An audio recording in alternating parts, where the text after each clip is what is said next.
there is, this beautiful blonde lady who like walks up to the floating Dracula castle. As you do. It's like this most imposing thing and everyone's scared and she's like holding a lantern and she's like rugged up and she knocks on the door and then Dracula, the most feared vampire, opens the door and she's like, you must teach me. Like, he's like, leave now, human, or you will die. And then she's just like, no, like, you cannot keep your medical secrets. Like, people need help. And then he's just like immediately won over and is like, okay, come inside. And then the next scene like is a flash forward and they're married and then she gets burned at the stake and he's Devo. So I was like, I feel like though, the more I thought about it, maybe it's just kind of like, maybe people just spoke to the vampires and were hot. They might have, been fine.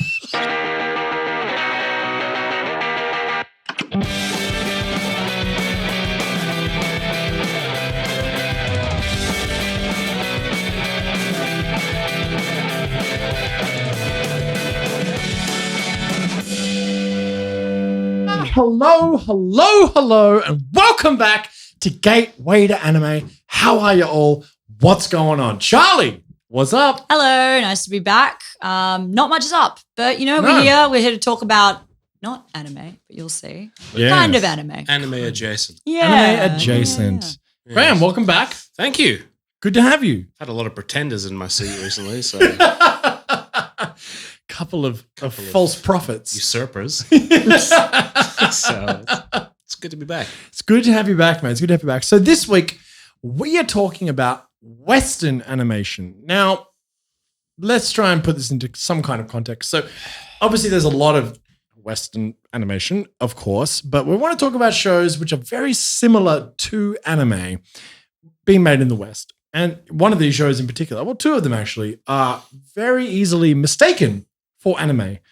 But they aren't, because anime, basically to be an anime, you got to be an animated show made in Japan. Simple as that. That's the definition, right? So these are anime-like shows made in the West. And there's quite a few really great, I mean, again, like, I think there's a like our dad, for example, just doesn't take anything animated seriously. You know what I mean? There's a lot of people out there who just don't think, because I think in the West, a lot of animated shows are comedies. You got The Simpsons, you got fucking South Park, you got children's shows. Either they're children's shows or comedies, right? And I think the major thing for us is that animated shows can be adult and they can be as good as any live action show that there is, right? And that's the major thing that we got into anime for. And there are some wonderful, very serious, very adult Western animated shows. And we're just going to try and give you a couple of them.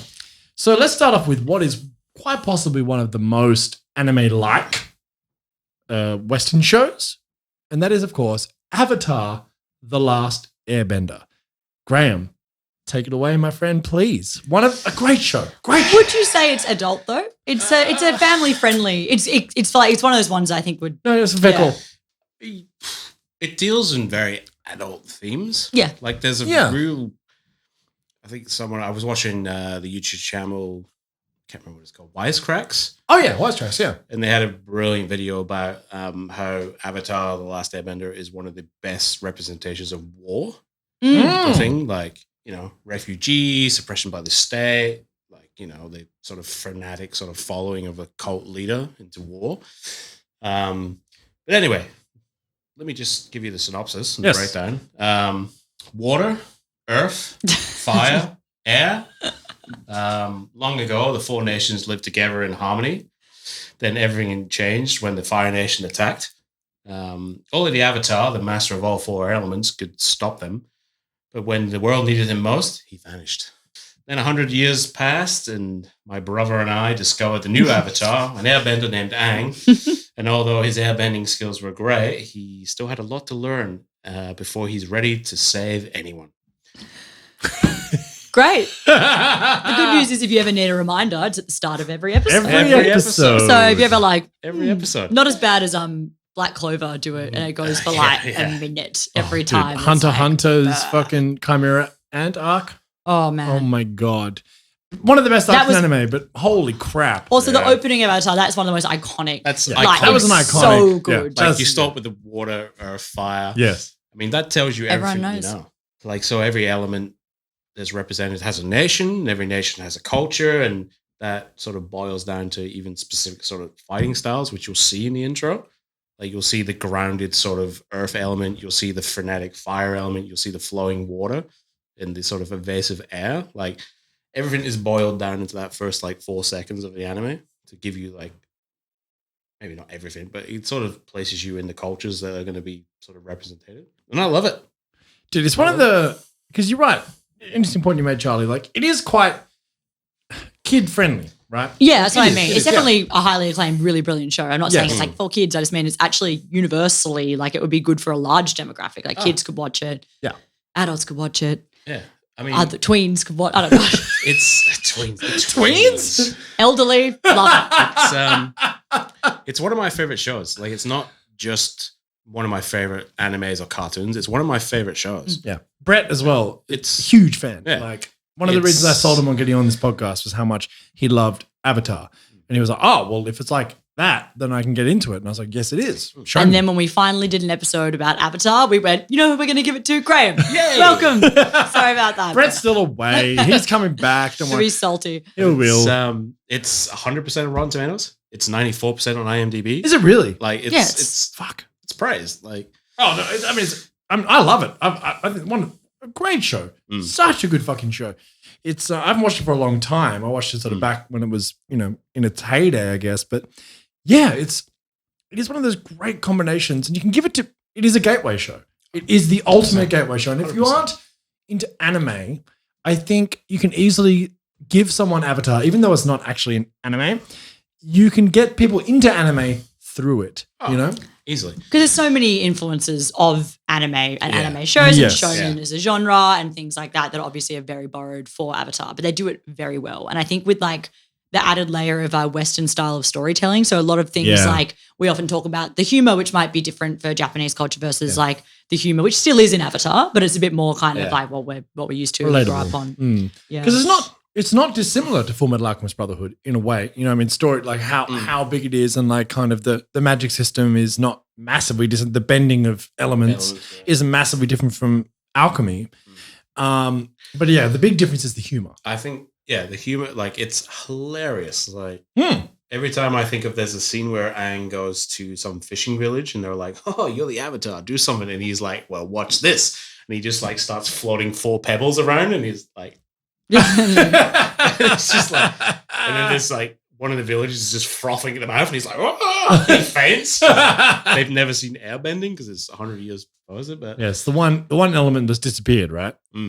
So they've never seen Hence airbending. the last Airbender. So he's the last airbender and he's also the Avatar. He's the Avatar. Right. So he is the peacekeeper of the world. He is the master of 4 elements. He's supposed to keep the balance between these 4 nations of earth, wind, water, fire. But then everything changed. But everything changed. And the When the Fire Nation attacked. Well, that's the thing. That's why it's also great character to study in Aang because he is not ready for the responsibility. He's a kid. He's a 12-year-old boy. He's been stuck in ice for 100 years. Yeah. So Yeah. he runs from his responsibility, which is he takes his. Well, there's flying bison. We call them air bison. Yep. Yep. That's so good. I love this show. He is great obviously terrified of his responsibility as becoming, the sort of fulcrum of this world. And he runs and he gets frozen in ice. And then during his time, the Fire Nation, which is a fanatical sort of militarist, Fascist. kind of China, if you're looking for an allegory in this world. Yeah. They take this opportunity while he's a youngster to, attack and try and take over the world. And you're dealing with this fallout when he's rescued by 2 siblings from the Water Tribe. This is the world that has come about from the lack of an avatar. And it's his trying to find his place in the world and sort of learn what it means to be an avatar and, embracing different styles and cultures and sort of philosophies which come with the elements that he's supposed to master. It's also one of the best retribution stories of any sort of medium. Prince Zuko is like his journey from where he becomes of like hunting the avatar to where he ends up in the end of the series is one of the best stories ever. He's still hot the whole way through. Oh, he's so hot. That's all that matters. He's got half he's not a face. teacher. He's Half not a a face, teacher. and He's still not. hot. Okay. No teacher, okay? Okay, so just calm down for a second. I'll let it slide. He might become a teacher. Hey, if there is a sequel, isn't there? Oh yeah. There's many books. Legend of There's Korra. Legend of Korra, but there's also like prequels and sequels and stuff like that. Legend of Korra is like a while in the future. Yeah, It's okay. like 30, 40 years. Yeah. To be an old teacher, too old for you. I don't know. What about Uncle Isaac? He's pretty teachable. Oh, it was a great character as well. There is a scene in middle of Avatar with a song called Leaves from the Vine, which will reduce any grown man to tears. Where Uncle Isaac goes about his day helping out people while he's in Ba Sing Se, gathering herbs, making tea and stuff. And he's just basically going off to mourn the death of his child during the wars. And it is brutally sad. Beautiful, but He's getting teary. Yeah. Look, it the only song I remember from Avatar is that Secret Tunnel Through the Mountain song. It's like, so good. Secret Tunnel Secret tunnel. Through the Mountain. That's all that's in my head. just Randy But Newman would make me singing cry. about what he sees. Oh, God. Yeah, that's just the great humor. That's great. But like I mentioned before, like the Wisecrack video when they're talking about like how it's one of the best representations of war when you've got Ba Sing Se, which is a walled city where they don't acknowledge that there's a war going on. You've got the fanatical sort of support for the Fire Lord Ozo as he's trying to take over the world. You've got like the crumbling sort of society around that with the water tribes are vanishing. You got refugees moving around the world trying to find like a peaceful existence from the sort of Fire Nation's unrelenting sort of oppression. Yeah, it really is like the perfect. I mean, it's sort of Disney-esque in a way, but like I think it's heavier than The that. trauma and the humor that Yeah, sort of it balances like real life trauma and drama with very relatable, funny kind of thing. You know, it's like it's funny. Look, Avatar. I remember looking at Avatar back in 2007. Aired in 2005, 2008. Yeah, it's early days. And it's like, it's something that I think, again, even anime at that point, you know what I mean? Shippuden had only not even just begun. 2006 was Shippuden. Okay. So, you know, it was like before Shonen really got dark, you know, and like out comes this Western show, very anime inspired. And it's doing all the things that we want from anime, like a shonen, you know, it's like, it's obviously based in young males, not even necessarily, I mean, that's what shonen is, but it's young people. You don't, you know, gender is irrelevant, but it's a show for young people, but it deals in adult concepts. And those are some of the best parts of fiction, right? You know, it's what Pixar does so well, it's what Disney does so well.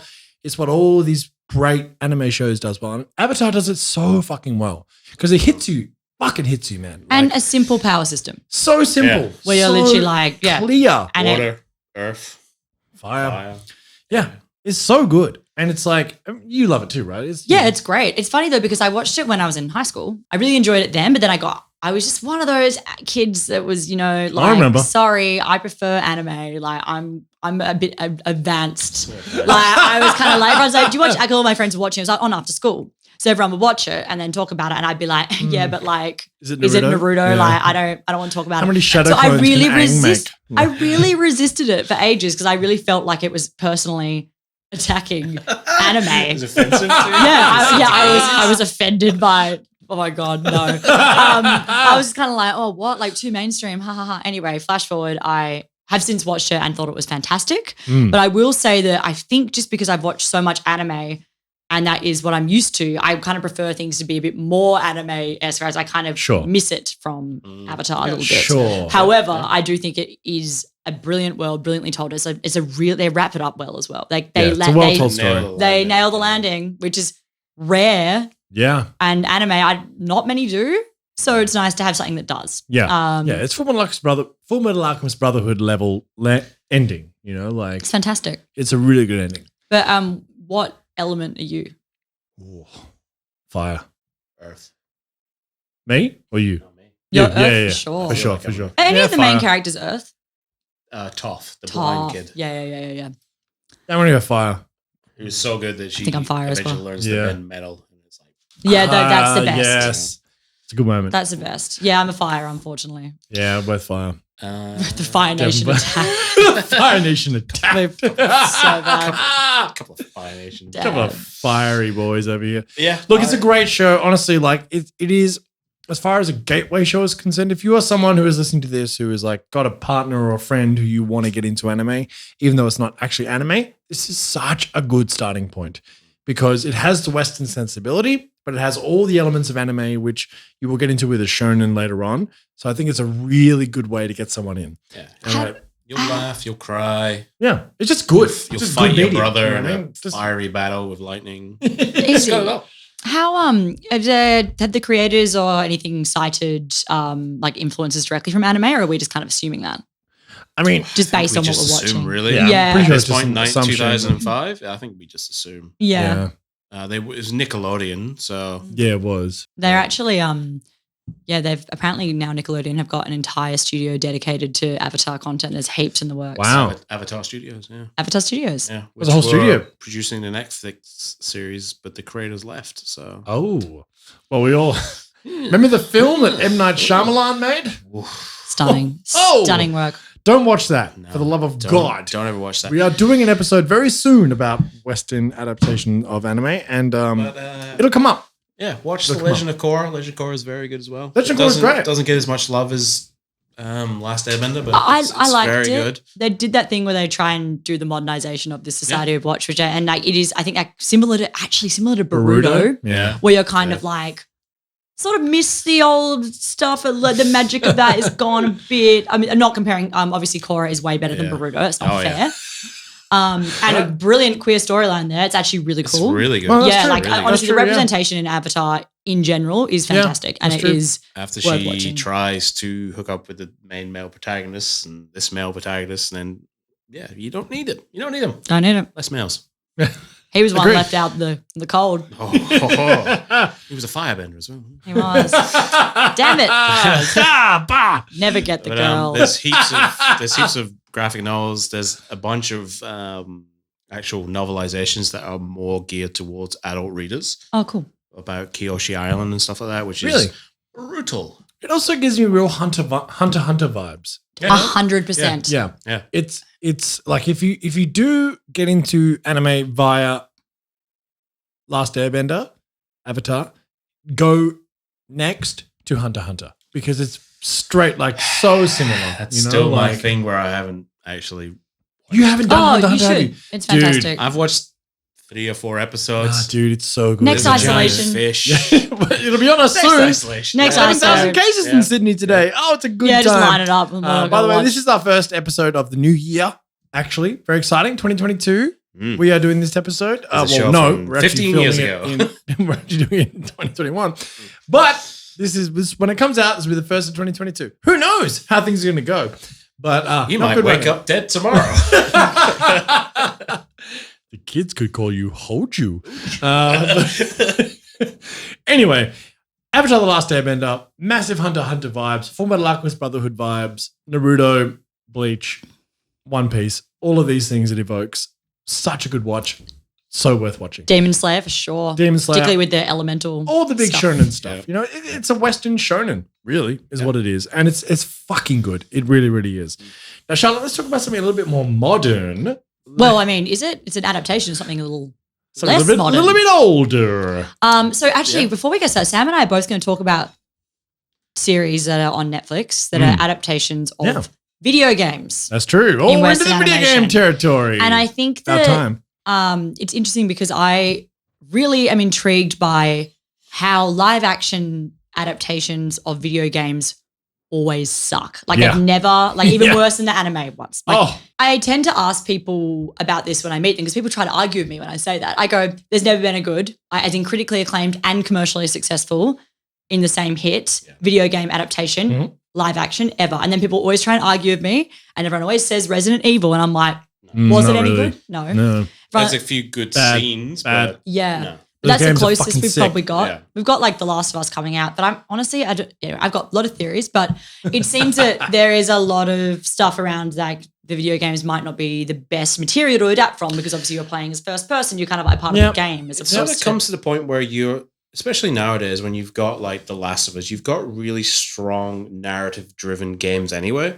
And then to trying to distill that down to an hour and 30-minute movie just doesn't make sense. Yeah. There's also Like, casting issues. Video games are probably the superior medium for an interactive medium anyway. 100%. Just 100%. because movies are more sort of accessible doesn't mean it's going to be a better And product. Absolutely. why would you cast Tom Holland as Nathan Drake? Fuck that shit. And then, even more offensive than that, is fucking Mark Wahlberg Don't talk to me as about Sully. Mark Wahlberg. I'm sorry. I didn't want to bring this up because it just burns me up inside, man. The Fire Like, Nation is attacking. The Fire Nation has attacked my soul. Like one of the fucking video games that could have worked as a fucking movie series is Uncharted. It is you're playing Indiana Jones in a late. movie. No, it's Too just late. like don't. If you didn't want, if you're not going to get Nathan Fillion to do it, why bother? Yeah, Back It's in the Nathan day. Fillion 20 years ago. We You make all it- know that. If you make it 2010, you cast Nathan Fillion. Yes. Great. Anything else? Tom It's a Holland. waste of time. I love Tom Holland. Yeah, but he's not Nathan Drake. No, he's okay. not. Nathan Drake. What's his face isn't Sully. No. That's even worse. Yeah. That's Sean Connery 30 years ago. God, that You know what I would- mean? Like, God that damn would it. be Like, fix it. Yeah, get in a time machine. Get a time machine and Like make the Sam, movie you can right. solve one thing. He's like, Fucking get hell, it. man. We'll do it on I'll sort Uncharted this out. film. I get them all at the right ages and put them together. I think I'll go out on record and say I don't like Marky Mark in any movie he's ever done. No, Like he's in The Departed. he's okay in The Departed. he's playing himself in He's The Departed. trash. All he does Yeah. is swear. Like I can go on fucking any Scorsese movie and just say fuck shit. Cunt. They did a Doesn't good at mean it. I'm not an Yeah. actor. Dude, he's literally playing himself Yeah. as well. You know It's that. trash. Yeah, no, not That's a big true. Marky Mark fan. Love Matt Damon, not Mark. Oh yeah. Also, how do you feel about Chris Pratt being cast as everyone's favorite Italian plumber, Oh my god. Japanese Italian plumber? As That is a Mario? man who has gone from being untouchable to being so loathed. It's extraordinary. You know, it's. I feel like it's just flying I too don't close love to the the guy. sun. He's just like, not sorry. a 4-foot Italian plumber. He's not an Italian. I mean, I feel like the even in the 90s height- film was fucking terrible as Even well. in the height of Chris Mm. Pratt's, like, you know, fame Andy, or people being into him, Yeah. actually not thinking he's lame, which he kind of is. I think he still would have been disapproved as Mario. And that Yes. should make sense. Anyway. It makes no sense. I Also, don't know. it's a voice. Just get the actual. Just get the Voice Mario actor. guy. Well, I mean, Who is he? Where is he? What's he doing? He's just I mean, chilling. He's living off royal. He's like Waiting for the he's next just Mario. Wait, like, dude, he ain't got no I'm actually not issues, feeling man. sorry for the voice actor of Mario right now. And no one knows who he is. Oh, He's no, the no, sweetest they do. gig. He does interviews and stuff. He's a lovely old man. Perfect. Just waiting for his time to shine. Yeah, as the Whereas voice. you got fucking old mate as Mario, Seth Rogen as Donkey Kong. The world's topsy-turvy. Oh my Well, it's gosh. all up and down. I man. do think that Jack Black as Bowser makes sense. No, Jack Black's great. That's perfect casting. That's Yeah. one time they got it right. Yeah. All right, and this was a real tangent about what I was about to say, though. So, well, You upset me, Charlie. You back. got me down the road. we're back. So Netflix actually released this series, which is funny because we were talking about how you say interactive things. It's a more superior medium. I mean, so they kind of, I guess, what made finally something work. I mean, granted, it's animated and not a live action. Yeah. But they probably could have done this one live action if they wanted. I just feel like because it's like a 90s RPG, Yeah. JRPG, where you're kind of like, you know, Yeah. it's a side scroller, really. You have a whip.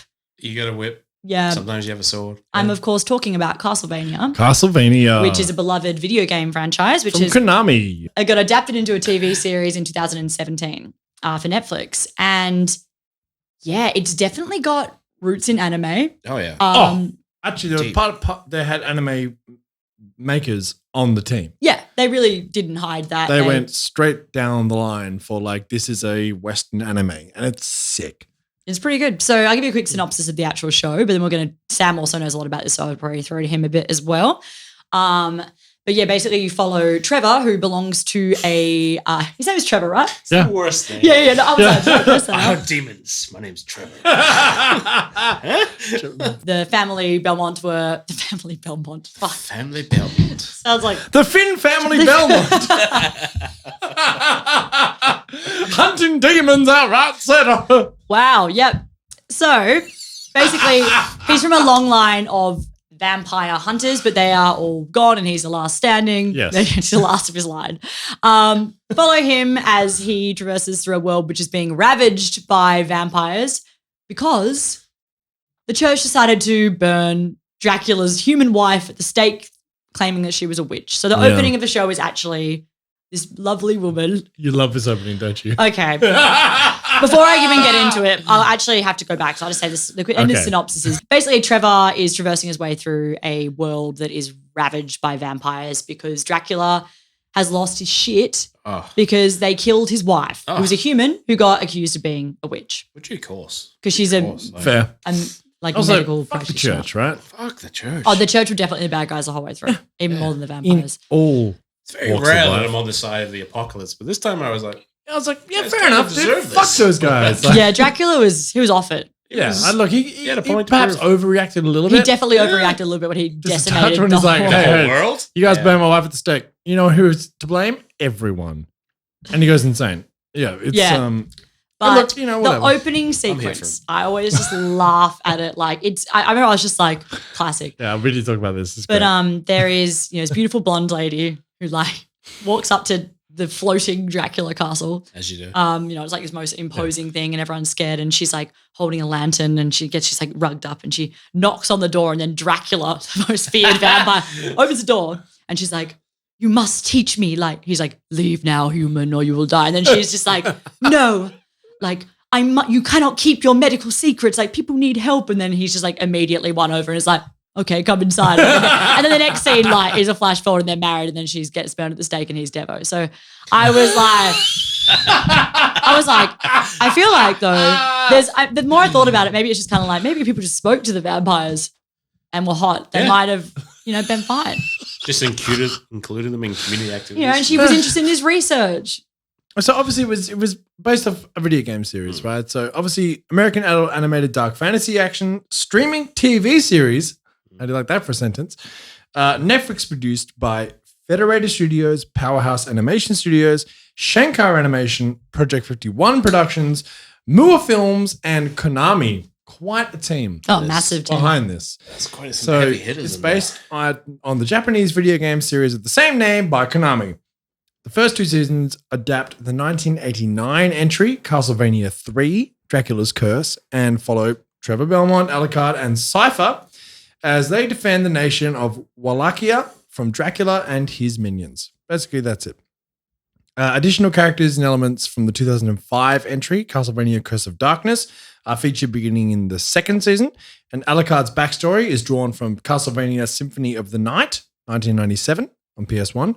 And the art style is heavily influenced by Japanese animation and Ayami Kojima's work, who was the character designer for many of the Castlevania games.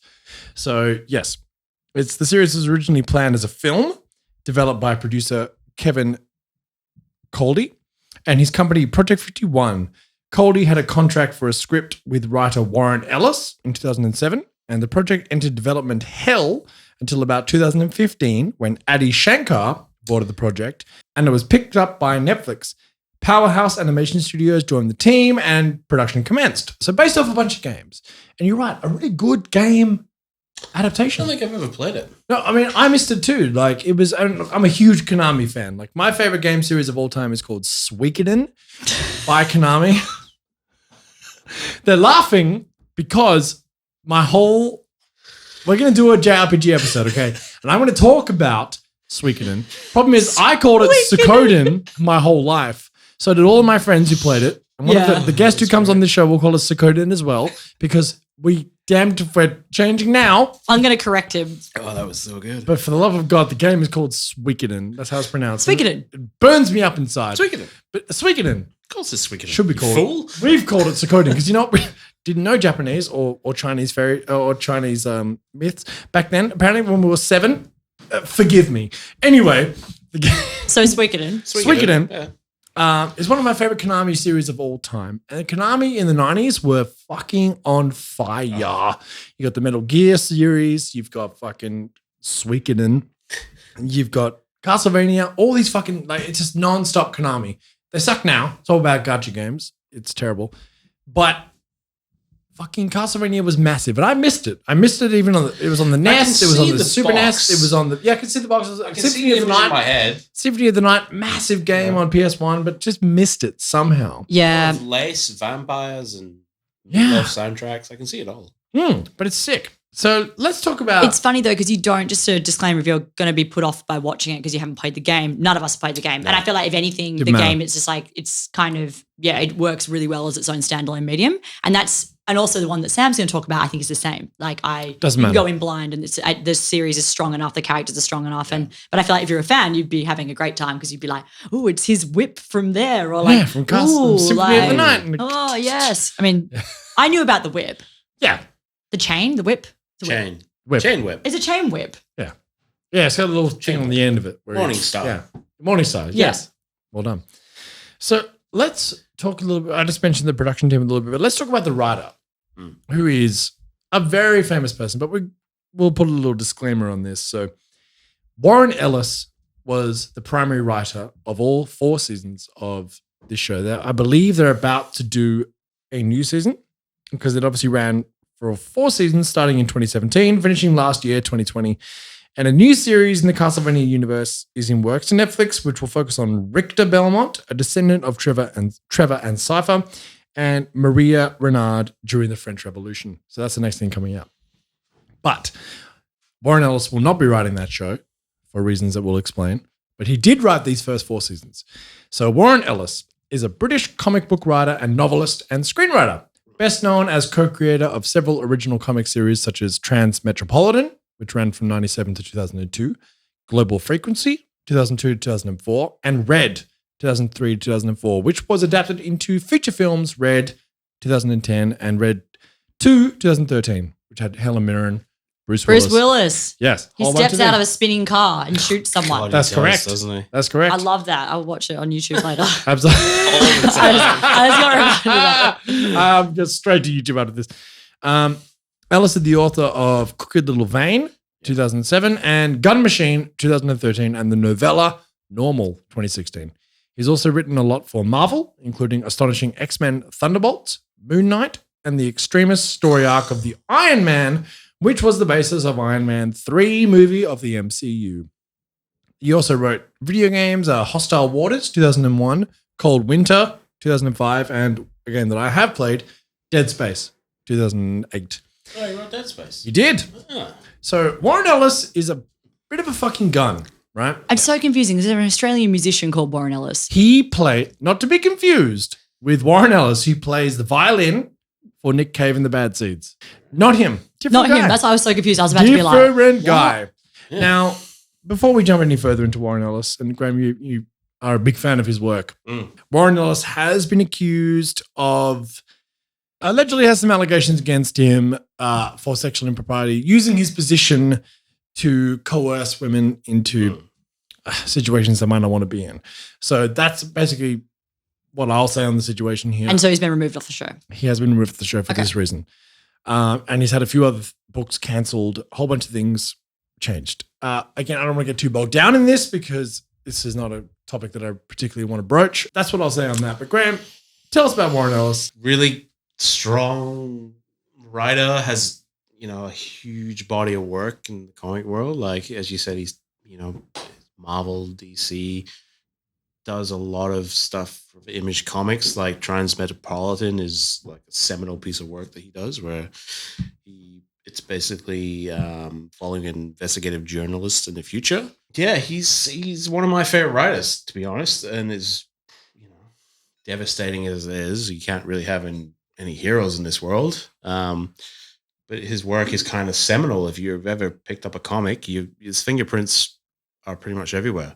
He's, kind of like a Stan Lee-esque type figure, like sort of modern comics, like early 90s into the 2000s. Like, it's kind of difficult to sort of separate his work from where we are now in the modern sort of world of comic books, because he's kind of touched everyone. Yeah. And he continues to do great work as well. Like, it's not like he fell off at any point. Yeah, we're kind of living in that world where people should be and are held accountable for their actions. As from a personal standpoint, it's difficult, especially when you have people's work that mean a lot to you. But here we are. Yeah. People do bad shit and they're gonna have to be held accountable, and fuck everyone else's feelings around that. Yeah, it doesn't matter. Yeah. Yep. Yeah. So yes, Warren Ellis, obviously a seminal writer, and Castlevania, it's great. It's such a good show. And it's like, even we had Tom on this show not long ago, and I was like, "What's your first anime, man?" And he was like, oh, Castlevania. And I didn't want to be like, that's not an anime because I want to be like a dick, you know? I mean, yeah, it kind of like the debate about what it's is so and close. anime is now so Yeah. far removed and different. So it's like it is basically. Yeah, It's based on a Japanese video game. Yeah, Japanese video It's- game with literal animators working on the project. If that's It's not as close Japanese as you can animation. get. If that's not anime, it is anime. Yeah, it's as close as you could possibly get without being anime. You know, That's like the thing, Avatar it's- next. It's this continuing thing of Netflix is dipping its toe into anime and also producing anime. Yes. And I Adi think we had a Shankar. discussion the other day about Mark Miller's work. Yeah. There's a Netflix series called Super Crooks right now, which Yes. is a comic book that it's very American, very Western, but has been adapted into an anime, and it's actually has an Japanese voice cast to it with subtitles, but an American story, which is I feel like Really the next interesting, sort of isn't it? step. Yeah, it's like that's a whole new level of like, Yeah. whoa, what's going on here? Like, You specifically aim it for anime fans yeah, that Mhm. want to sit and watch something with subtitles rather than just recording an American voice animated show. yeah. Different world. It's all changing so much. And Adi Shankar, who is one of the major producers on Castlevania, is a fascinating character in many ways. Does follow this podcast actually on our Instagram. So hello, Adi, if you are listening. Love your work. He got very famous for making a bunch of YouTube shows called Bootleg Universe, which are fucking fascinating. I love the laundry. Explain the that. Punisher story. Yeah. Yeah, he has one about the sort of dark dystopian future of the Power Rangers, of like what happens to the Power Rangers after like years of kicking people in the face, and how dark that sort of world can get. He also has a short film based on the Thomas Jane Punisher series. Yeah. Which I don't know if it was a web exclusive or it was on a DVD, but it's called The Laundry. And it's literally the Punisher having a day off and goes to do his laundry and then fucks up some bad dudes. Sounds great. So good. It's fascinating. So Castlevania is, there's big voice actors. Richard Armitage Yeah. is Trevor, who's, Thorin from The Hobbit. He's in Hannibal. He's in Spooks. He's John Proctor in the old Vix production of The Crucible. But James Callis as Alucard, who was Gaius Bolter from Battlestar Galactica. Oh. Yeah. Oh my god. Yeah. Gaius. Gaius. Gaius. Yes. Yeah, that's Alucard. There's also Tom in Bridget Jones's Diary. Yeah. Yeah. And it's also Battlestar Galactica is sick. Watch it. But yeah, so he's Alucard. It's a really good voice. I mean, outside of Avatar, Castlevania is as close to a great West as anime as the West can make. I think if you're talking about an adult Yes. Yes. 100%. sex, violence, and, Yeah. Yes. yeah. And it is violent. It is edgy super fun. in that way. All of those things. But it's good. The animation's really good. I love there's a great fight scene in the second last or the last episode that I really, really like. Because the first season's only 6 episodes long, right? Yeah, it's very short. Very, very short. And then after the success of that, they ended up ordering it was like double for the next season. Yeah. But yeah, remember there's a really cool fight scene and like the magic in the world is like, because it is already there, like they already have it in place because of the video game world and the folklore around it. And obviously vampires, they come with their own set of rules Yes. and whatever. And I think that it's just a really crisp, easy watch for season 1. Like you watch it all pretty quickly. You understand who everyone is. It's not confusing at all. It's going to tick the boxes of like, if you're into action, sexy vampires, anime, Sexy vampire. sexy vampires. It's a really good show. Like Castlevania, like I'm giving it ticks all across the board. From even whether it's Western, whether it's anime, it doesn't matter. It's just a good show. So- Full stop. You know what I mean? Like, same with Avatar. Just a good fucking show. So big tick. Check out Castlevania on Netflix. It's awesome. So I'm going to talk about something a little bit more modern. And speaking of video game adaptations, and this is a little bit more relevant and a little bit more topical, but I'm going to talk about Arcane. So Arcane is a 2021 adult animated streaming TV series. It is set in the League of Legends gaming universe. Produced by French animation studio Fortiche. I'm sure that was pronounced badly. Fortiche. Fortiche. Fuck, what was that? Was that What was Chris that? Pratt Was that doing Russian? Mario? That was awful. Fortiche. Give me the job. Fuck Chris Pratt.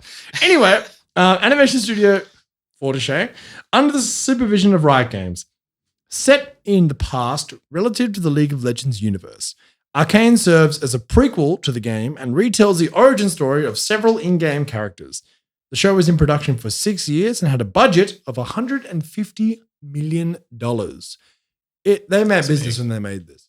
So it set a record as Netflix's highest rated series so far within a week of its premiere, ranked first on the Netflix top 10 chart in 52 countries and ranked second on the chart in the US. It was a big fucking deal. So, synopsis. What is this show about? The show tells a tale of two cities and the escalating tensions between the advanced utopian surface city of Piltover and the squalid, impoverished, repressed undercity of Zone. It's a real upstairs, downstairs kind of vibe, but with cities as opposed to servants and masters. So, Orphan Sisters Vi. Sure. That's what it is. Yeah, It is. of It course. fucking is. It's a classic. The underground versus the Upstairs, overground. Overground. Up overground. Upground. Orphan Sisters Vi and Powder are taken in by Vanda, who becomes the unofficial mayor or leader of the Undercity of Zorn. Vanda has a very precipitous and tenuous truce with the upper city of Piltover, which many wish to upend in favor of all-out war. The leader of this warring faction is Silco, who has a score to settle with Vanda. Silco, through the use of a mysterious substance called Shimmer, which is a highly addictive drug when used in small doses, but capable of granting monstrous strength in large doses, is out to unseat Vanda and gain independence for Zorn from the callous and elitist Piltover. Vi and Powder find themselves on opposite sides of a war which is far bigger than them, in which they are the integral parts. Meanwhile, in Piltover, a young scientist named Jace is trying to harness arcane magic against the ruling council's wishes, as he believes it holds the key to further prosperity and power.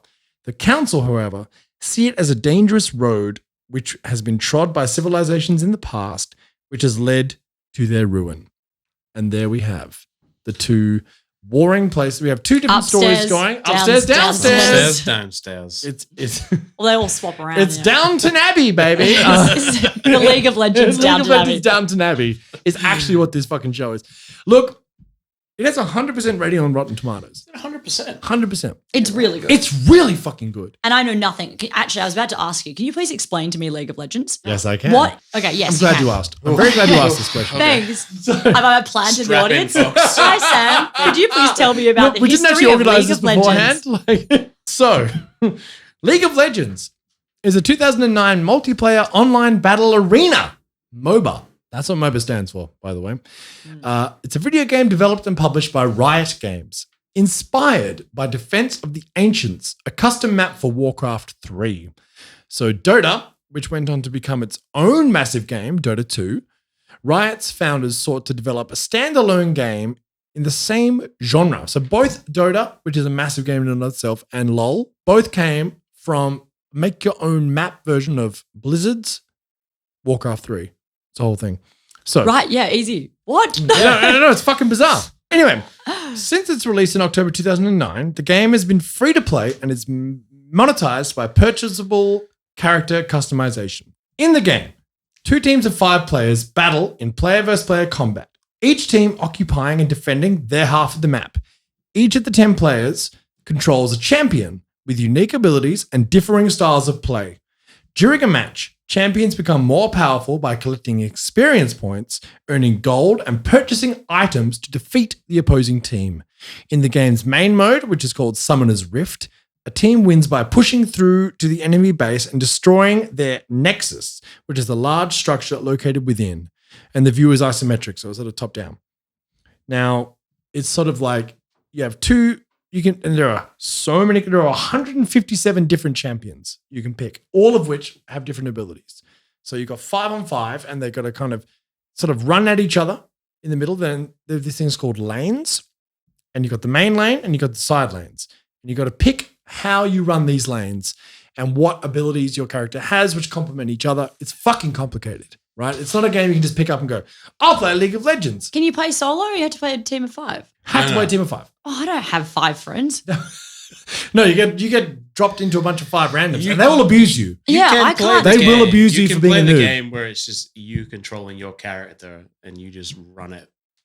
You know, There is very different. close You to do the fight game. minions You don't have to throughout do the fight game on and stuff, fight. but like the main, like the competitive version is 5 So on I would 5. get dropped Competitive into a five group on of five. 13-year-old boys who are going to, tell you to hates kill me. yourself. Oh, Yeah. yeah. And they'll end up doxing you. Yeah. so don't do it. 100%. So, just to put into context how big this game is. So, in 2019, the game regularly peaked at 8 million concurrent players, and its popularity has led to tie-ins such as music videos, comic books, short stories, and of course, Arcane, which is this big thing. It has also spawned several spin-off video games, including a mobile version, a digital collectible card game, a turn-based role-playing game, amongst many others. Both a fighting game and a massively multiplayer online role-playing game based on the property are in development. So there's more things still coming. Like Riot are on fucking fire. Is this their main thing? Yeah, LOL is their thing. League of Legends is the biggest game in the world. And Valorant. Is it? And Valorant coming up behind it. But It's yeah, more than Overwatch? way bigger. Oh, it's been around It's for not way even longer. close. Bigger than Not Overwatch, yeah. even close anymore. We'll talk about that in a second. But the game is often cited as the world's largest esport, with an international Yeah. competitive scene composed of 12 leagues. The domestic leagues culminate in the annual crazy. League of Legends World Championship. The 2019 championship had over 100 million unique viewers, peaking at a concurrent viewership of 44 million. It's fucking insane Huge. how big this thing is. No wonder they had so much money to put into this budget. Yeah, 150 million is a week. It's fucking nothing. The game's highest paid pro players have commanded salaries of over $1 million, which is over 3 times that of the highest paid Overwatch players. So like, and this game is fucking massive in China. It's like, it is unbelievable how big this game is. So it's like, my friend Lockie, who's going to come on this podcast soon, owns an esports bar in Melbourne called GG Easy. If you're in Melbourne, go check it out. It's sick. But League is the thing. And it's funny because he actually sent me this video, and I might post it on our socials, but like, it's funny because you mentioned Overwatch. And 3 years ago, Overwatch was the thing, right? It was the biggest game in the world. It had the world at its feet. Blizzard have fucked everything up as hard as you could possibly imagine. Like, why haven't Blizzard done an Arcane? The fans get nothing. They've been telling us to have Overwatch 2 for 2 fucking Sam, years. breathe, We've got breathe, nothing. Breathe. Nothing Bring it up. at all. Bring it up. So for some shit fucking skins. God damn it. This is And now, this is not the platform. Look at for Riot. running. Look at what Riot have done. Mm. Though it's extraordinary. And there's a Quora that this guy mentions in this video where he's like, it is like, who's better, Riot or Blizzard? And 95% of the people were like, Blizzard. It's not. It's so much better. It's not even close, right? Both of these companies have had massive problems in their past, but Riot have done it right. So, like I say, 150 They've done it right. Oh, you're just there. I knew you were going to say it. But Arcane is fucking incredible. Yeah, I've gone off topic, but like, Yeah. LOL. you sure have. I had to talk about LOL, right? And like, I didn't even explain. It's so complicated. Like, okay, go watch YouTube. LOL. I It'll watched take you a some long time. gameplay. It's fucking confusing. Man. I watched some gameplay and I was like, I don't get it. Like, No, I just, okay. it's just like, 157 champions who all do different things. Yeah, You know, like I played the game and I Yeah. enjoy the game, but I can't sit and watch it. That's just No, it's- probably a They generational love thing it. They more than love it. anything It's else. such a big game. And like Overwatch had its moment, but it's fucked now. And Overwatch is my game. That's my competitive game that I play. I'm not that great at it, but you know, I enjoy it. But what is so impressive with Arcane is that I knew fuck all about League of Legends. And Lockie was the one who told me the esports bar owner. I was like, who's obviously the biggest LOL fan in the world because it's enables him to have a life because all the LOL, it's the biggest esport in the world.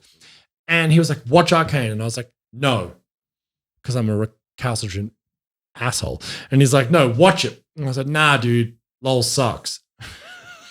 And he's like, nah, dude, it's really good. And I was like, yeah, sure, bro. And then I watched it and I was like, in my head, that happened over a chat. Like, It did, one like- chat. Yeah, I was One going to say, chat. but over like, yeah. one chat. Discord, like, lol, bro, lol. Yeah, lol, bro. Lol, Honestly, lol sucks. like straight up just one chat in Mega our like lol. Discord channel. And I was just like, Brothel. nah, man, this sounds, this fucking LOL stinks, bro. Like, I've got no time for this. Anyway, Arcane is really It's fucking good, man. amazing. It's one of the best shows It's I've like, seen this year. I was shook at how fucking good it is. The animation is outstanding. The story, I didn't know anything about League of Legends. I've watched Worlds a few times up with my friend and have watched a few things on YouTube and whatever, but like this story, you don't need to know anything about this unbelievably complicated game, which I'll never understand. To this, none of us do. But you watch that show and it's like, man, this is fucking sick. Let us dude. focus on the characters. I went, where's the Pure world, where's the character. characters? And I think it works because, again, it doesn't sound like there's much of a storyline in the gameplay. No, there's none. So, but it just exists because they have all the backstories about people's favorite warriors and that kind of thing. They have Yes. the world. So it's actually like perfect for a TV show. No wonder they're doing that. Yeah. Like you just go, all If right. you've got a fan drop it base in who are here. desperate for fucking morsels of scraps, Overwatch, for example, just give it to them, for fuck's sake, and do it well. Fuck, right? It's so $150 million, 6 years. Yeah. And it's like the thing that we talk about in the anime industry all the time, right? Where like, all these poor animators are just being like whipped into like making something work in like 10 minutes. So it's like, we're behind. It's like, oh my God, whereas like they took their time with this show and it looks 150 million. Like I think that's how good it looks. And it's like they do interesting like style, they make interesting stylistic choices. Well, it's Like, French. It's also It's a very French French, studio. yeah, totally. You can look at the door. Like I remember watching the scene where I can never remember the name, but the Jinx, father figure Vi. goes to like Vander. the pawn Vander. shop, and he's having a drink, and you're looking at the doors, and the glass and is all swirled and stuff, and It's the sick. door is ornate, but it doesn't have to be ornate. And you're like, it's French, of course that door looks like that. it's so the It's 6 design. years to design that door. Obviously, the character designs are pretty pre-established Oh, and Yes. very much. Oh, yeah. But I Yes. do think that the voice acting carries it as well. It's well written and that's Outstanding. such good voice acting. What a good antagonist as well. How good is Silco as an antagonist? Like, what a fucking awesome antagonist. Like, Vi, Haley Steinfeld. She's like amazing. big name. She's awesome. Jinx, Powder, fantastic voice actor. Like, all of it is really fucking good. It's, like I say, look, Overwatch upsets me, so sometimes I had to vent that. But honestly, if you are a League of Legends fan, you'd be so happy. You'd be so happy with this because, again, it's not a lore heavy. I mean, there's lots of like random bits of lore, like any kind of online multiplayer game. But if you know nothing about League of Legends and you just want to watch a great show, animated or not, watch Arcane because it is fucking sick. The first 3 episodes, yeah, okay, it takes a bit of time to get into it. But once it gets going, it's I was dope. from the first episode. No, me too. I was into it First straight episode. away. Right. Where they break into that Yeah, it was so- Jace's Jace is sort a of shit land character, let's sort be of real. thing and Yeah. stuff, and it sets off this sort of chain of events that just I can't really spoil it. But Yes, it does. No, It it's gets me Jace to is start. lame. Jace but sucks. Jace Jace actually, Jace but the like worst he's character. necessary for the He's so plot. good. the reason Jace sucks. The reason Jace sucks the character is because he is like the narrative thread for too many narrative threads. You know what I mean? Like he is the vocal point for so many narrative threads to come together. Therefore, he stands for nothing. he's sort of the fulcrum of the Yeah. upstairs component of Yeah. the story. Like, Therefore, he's not actually a character. He's a device. yeah. You know what I mean? he So invents like, the thing that everyone loves, and he's got oh, he's boring. Oh, he's so boring. But like, also, let's be real. Echo's the best character in the show. Sorry, I'm just gonna call it right now. Anyway, I like V. Vi is awesome. Vi is Vi. awesome. Caitlin is awesome too. Actually, Caitlin's sick. Caitlin's That's good. a great Character, character. man. What's the little professor? Hi, Heimerdinger. Heimerdinger. Heimerdinger Heimerdinger is is awesome. good. I would want to play as him. I decided. Yeah. Apparently, he's really strong. I read Yeah. that. I actually, Yeah. because obviously I googled strongest characters League are, of yeah. Legends Strongest champions. leaders, Yeah, And did then I the was same on thing. Reddit and there was a thing that said, it was like a AMA and it was like, whatever you last Googled is chasing you. How do you do? And mine was the strongest League of Legends champion. And I was like, yeah, I'm dead. Like, I'm God. pretty fucked. Like Jinx is blowing me out of the fuck. With a machine gun. Mowing you down. Harley Quinn light. Yes, she is. She's a great character too. No, she's Like, good. They did her well. I thought, I genuinely think it's worth a watch. It's really a lot of fun to watch. Yes. It's beautifully animated, super accessible, well acted, and yeah, it's good. Well written. Yeah, it's just like I was shocked. I did not expect to be into it at all. I wanted to dislike it, so Oh, I she could did. so I could piss Lockie off. You know what I mean? But You like, think you've got it hard as an Overwatch fan. Imagine me waiting for my Super Smash Brothers TV series. Like Super Smash Brothers kills it. At least the games are still good. Could you imagine if they tried to do an Arcane style thing with all of those characters? I mean, I'd just Chris love Pratt's it. Mario just coming Yeah, from the Chris Pratt's shadows. Mario. Just Ness. I'm like, what is going on? That Mr. like the one that throws the oh, don't worry, you guys don't play, do you? No. Mr. We're too busy venting about Overwatch. Yeah, we both play Overwatch because we hate ourselves. Yeah. True. There are some like stupid characters in Super Smash. Like the one I don't really play that much. I'm really bad at it. But when I do play, I play as Wii Fit Trainer, who just goes like some salute, and she's really strong, or he, or would be on pick. You like pick a volleyball and hit it. Like it's actually, I love how outside the box they think with their warriors. No, it's great. It's funny as hell. Oh, Smash is massive. It's great. League of Legends, sure, I don't play it. I get that it's the biggest esport in the world. Yeah, and look, Arcane, it's dope. Like, check it out. Even if you aren't a fan of video games or animation, it's just good. It's a good show. Yeah. And I think they smashed it. And I was like so impressed. I was so impressed. And I think it's just something that you can just suggest to almost anybody and be like, yeah. And then from there, you can easily get into anime as well. You know, it's I think what we tried to highlight with these choices as well is that a lot of adult-based Western animation is comedy, like is strict kind of like Bob's Burgers or Big Mouth or that Rick and kind of Morty, thing, which is very much like, you know, slapsticky comedy. That's kind of how we think of adult cartoons, I think. Yes, is 100%. like a dirty comedy. 100%. So for these ones to kind of be very much more on like the traditional anime way of like being action, adventure, horror. They take themselves seriously too. Yeah, it's really good. So yeah, there's other shows that I recommend watching. I was about to say Adventure Time, but that went against everything I just said. Adventure Time's great. It's But it also is great, great, but For yes, me, Invincible, right? Invincible is a huge one as a comic book guy and something that's pretty hot right now. Mm. I guess if you're sort of leaning into an anime sort of thing, I would say Samurai Jack, especially the last sort of season they did. Yeah. Which is, again, a more adult sort of pivoted thing, but super artistic, really good story that has a really satisfying payoff. Invincible's one of your favorites of all time, right? Oh yeah, the comic is something that sort of drew me back into comics when I Really? So growing up, it was Spider-Man and all that sort of stuff. We touched upon this on the comic book thing. Mm. But then when I got to like 17, 18, there was, I started getting into indie sort of comics, and there was at the time a little unknown writer called Robert Kirkman, who went on to do The Walking Dead and Oblivion Song and a bunch of other stuff. But his sort of first crack at the superhero genre was Invincible. It follows the sort of story kind of loosely based on Superman, I would guess. It'd be like, what if Superman had a kid and that kid sort of discovered in his late teens that he was going to be a sort of superpowered being and wanted to follow in his father's footsteps, which is kind of the base of the story. But then it sort of explodes into this super science fiction operatic sort of story, but it's also very personable. If you have an interest in superhero stuff, but you want stuff that's kind of more character driven, I definitely recommend it. I would have a warning that there's going to be stuff about rape. There's going to be stuff about spousal abuse. There's going to be trauma involved, because this is sort of a character that goes through these sort of, these superhero type sort of things, but there's also a cost involved in that towards your relationships and to your family dynamic. And it's a great story. The Netflix anime is really good. It's hyper violent because the comic is hyper violent.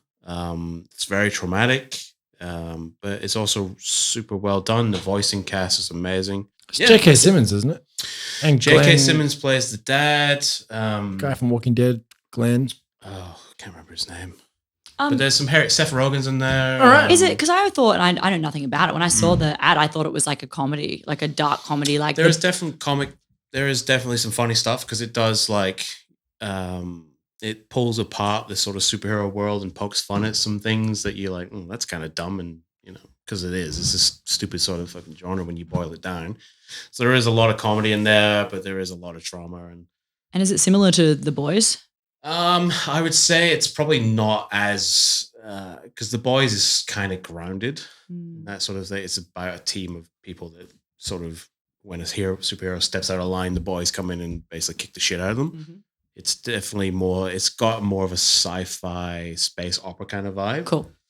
This sort of story that blows up from a kid sort of learning that he's going to be a superhero to this interdimensional war of worlds and sort of stuff. Like it's story that starts small and explodes out with the characterizations and stuff is really good. Cool. It's a big one. I'll watch it. I would give it a watch. I would definitely pick up the books if you. Sweet. Yeah, sounds good. Yeah, it's really well done, and it will shock you, and it will sort of turn some sort of well-established tropes on their head and be like, oh, that's kind of dumb. And this character is a young guy. You basically see him from when he goes to 15 till he's like 150. Oh wow! Oh, cool. It follows his entire life and it's sort of the journey of that.